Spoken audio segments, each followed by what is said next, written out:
करते हैं सीटेट की परीक्षा के लिए इम्पॉर्टेंट पर्यावरण अध्ययन से कुछ इम्पॉर्टेंट प्रश्न और इस एक वीडियो से आप ज़रूर एग्जाम में 7 से 8 प्रश्न सही कर पाएंगे और बिल्कुल इसी वीडियो से प्रश्न आएंगे। आप एग्जाम में अगर दे रहे हैं तो ज़रूर आप इस चीज़ को देख पाएंगे। तो आइए स्टार्ट करते हैं। मिट्टी के घर के बारे में बात करते हैं। मनुष्यों के आवास जो है वो पहला भाग है और इसमें हम मिट्टियों के घर के बारे में बात करते हैं कि अत्यधिक तापमान वाले इलाके में ये पाए जाते हैं मिट्टी के घर। वहीं दीवारों और मिट्टियों की सहायता से मोटी बनाई जाती है ताकि इसके अंदर जो है वो गर्मी ना पहुंच सके। छत टहनियों वो लकड़ियों से बनाई जाती है और अधिकांशतः नीम और कीकर का प्रयोग इसमें किया जाता है। राजस्थान जैसे स्थानों पे ये पाए जाते हैं और दीवारों पर मजबूत बनाए रखने पर मिट्टी का भूसा लगाकर लेप किया जाता है और फर्श को समय समय पर गोबर से नीपा जाता है। वहीं बर्फ़ के जो घर हैं उसे इग्लू नाम कहा जाता है और इग्लू घर इस प्रकार से देखे जाते हैं जो कि गुंबद के आकार के होते हैं और निर्माण बर्फ़ के छोटे टुकड़े के जोड़े से किया जाता है। यह एस्किमो शिकारियों की अस्थायी निवास होती है और एस्किमो अमेरिका का रूस, कनाडा, ग्रीनलैंड और अंटार्कटिका आर्कटिक क्षेत्रों में रहने वाले लोग प्रवेश द्वार पर अपेक्षाकृत छोटे बनाए जाते हैं और इग्लू मुख्य रूप से कनाडा में पाए जाने वाले अस्थायी शीतकालीन घर होती है। वहीं बांस और लकड़ी के घर के बारे में हम बात करते हैं जो कि इस प्रकार से बनाई जाती है जो कि अधिक वर्षा वाले इलाके में रहते हैं और अपेक्षाकृत हल्के होते हैं। निर्माण बांस व लकड़ी के माध्यम से ज़मीन से 3 से 3.5 मीटर या 10 से 12 फीट की ऊंचाई पे होते हैं जिसका उद्देश्य अत्यधिक वर्षा में सुरक्षित निवास करना होता है और असम जैसे राज्यों में जो होते हैं ऐसे जो होते हैं बाँस के घर पाए जाते हैं। आगे हम बात करते हैं मनुष्य के आवास भाग 2 के बारे में जिसमें लकड़ी एवं पत्थर के घर के बारे में बात करते हैं। निर्माण पहाड़ी इलाकों में किया जाता है और घर पत्थरों व लकड़ी की सहायता से बनाए जाते हैं। दीवार पर चूने द्वारा पोती जाती है, फर्श लकड़ी के द्वारा बनाए जाते हैं और ये घर 1 मंजिला और 2 मंजिला दोनों होते हैं और निचले मंजिल का प्रयोग स्वयं निवास करने के लिए किया जाता है।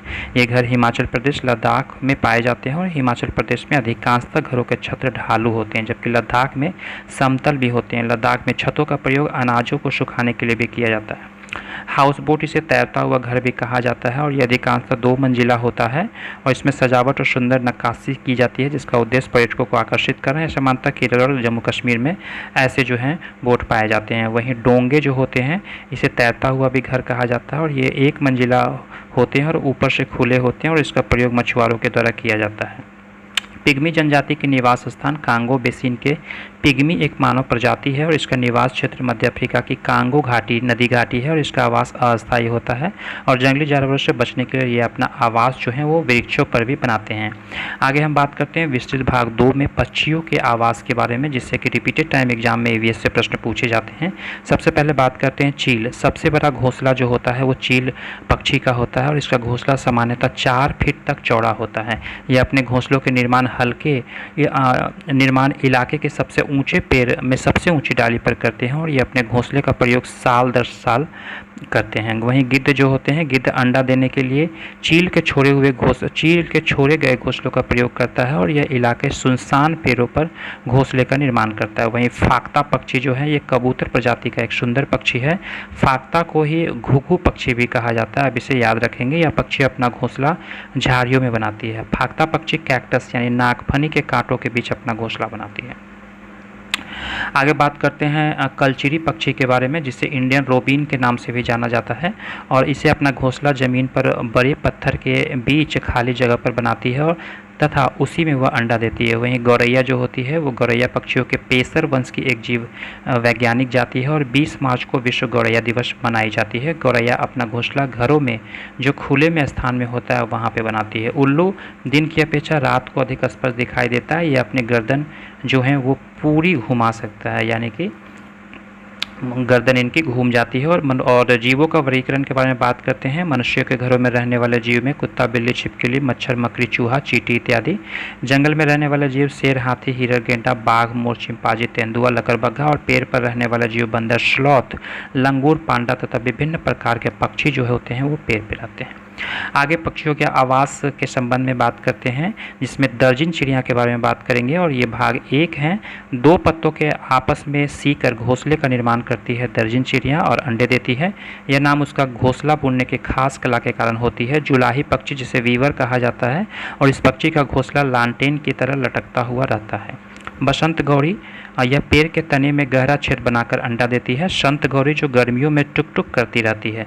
शक्करखोरा नामक पक्षी किसी छोटे पेड़ या झाड़ी की डाली पर अपना लटकता हुआ घोंसला बनाती है। वहीं कौवा जो है अपने घोंसले का निर्माण करने के लिए किसी पेड़ का सबसे ऊंची डाली का प्रयोग करते हैं। राजस्थानी भाषा में इसे कागला तथा मारवाड़ी में हाड़ा कहा जाता है। वहीं कौवा की 6 प्रजाति भारत में मिलती है।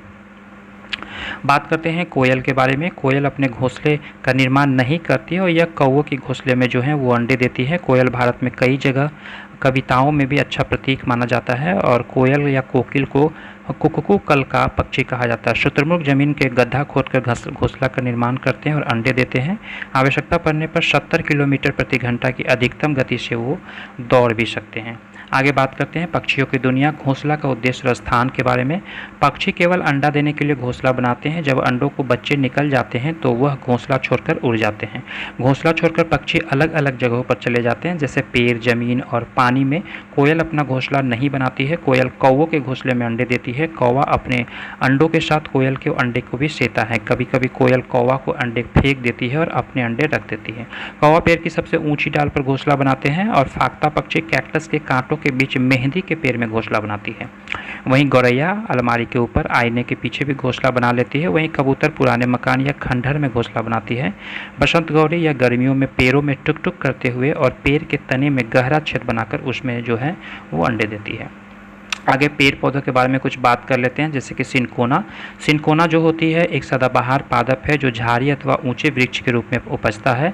यह रूबिएसी कुल की वनस्पति है और इनकी छाल से कुनैन नामक औषधि बनाई जाती है, जो कि मलेरिया के उपचार के लिए प्रयोग किया जाता है। मलेरिया, डेंगू, चिकनगुनिया के इलाज के लिए इसका प्रयोग किया जाता है। वहीं बरगद जो है, बरगद के पेड़ को लटकन इसकी जड़ें होती हैं, वे टहनियों से निकलते हैं और बढ़ते बढ़ते ज़मीन के अंदर चली जाती है। यह पेड़ का सहारा प्रदान करती है। आगे बात करते हैं पेड़ पौधे में राजस्थानी ओक के बारे में। रेगिस्तानी ओक जो है वो नामक पेड़ ऑस्ट्रेलिया में पाया जाता है और यह बहुत लंबा होता है। इसकी जड़ें ज़मीन से बहुत गहरी होती है और पानी तक पहुंच जाती है और यह पानी पेड़ के तने में जमा हो जाती है। जब कभी उस इलाके में पानी नहीं होती है तो उस इलाके में लोग तने के अंदर पतला पाइप डालकर पानी निकालते हैं। वहीं निफेथिन, जिसे घटपर्णी पौधा कहा जाता है, आप देख ही रहे होंगे, इस प्रकार के पौधा आपने देखा होगा, जिसे निफेथिन्स नामक पौधा ऑस्ट्रेलिया, इंडोनेशिया, भारत और मेघालय में पाया जाता है। यह पौधा कीड़े मकोड़े के छोटे जीवों का शिकार करता है। इसका आकार लंबे घड़े जैसा होता है। इसके ऊपर पत्ती के ढक्कन लगा होता है। घरों से खुशबू निकलती है जिसकी वजह से कीड़े मकोड़े अंदर जो हैं उसमें फंस जाते हैं। आगे कुछ इंपॉर्टेंट पॉइंट स्लॉथ के बारे में देखते हैं, जिससे कि रिपीटेड टाइम एग्जाम में पूछी जाती है। स्लॉथ जो है वो भालू जैसा दिखता है पर भालू नहीं है। दक्षिण और मध्य अमेरिका के स्तनपायी धीमी गति के लिए प्रसिद्ध हैं। दिन में लगभग 17 घंटा सोता है और पैरों पर उल्टा लटक कर दिन के 24 घंटे में लगभग 17 घंटे तक सोता रहता है। शाकाहारी और आलसी भोजन का आदत है। जिस पेड़ पर रहता है उसी की पत्तियां खाता है और 30 केजी पत्तियों के पयाने में 1 महीने तक ये।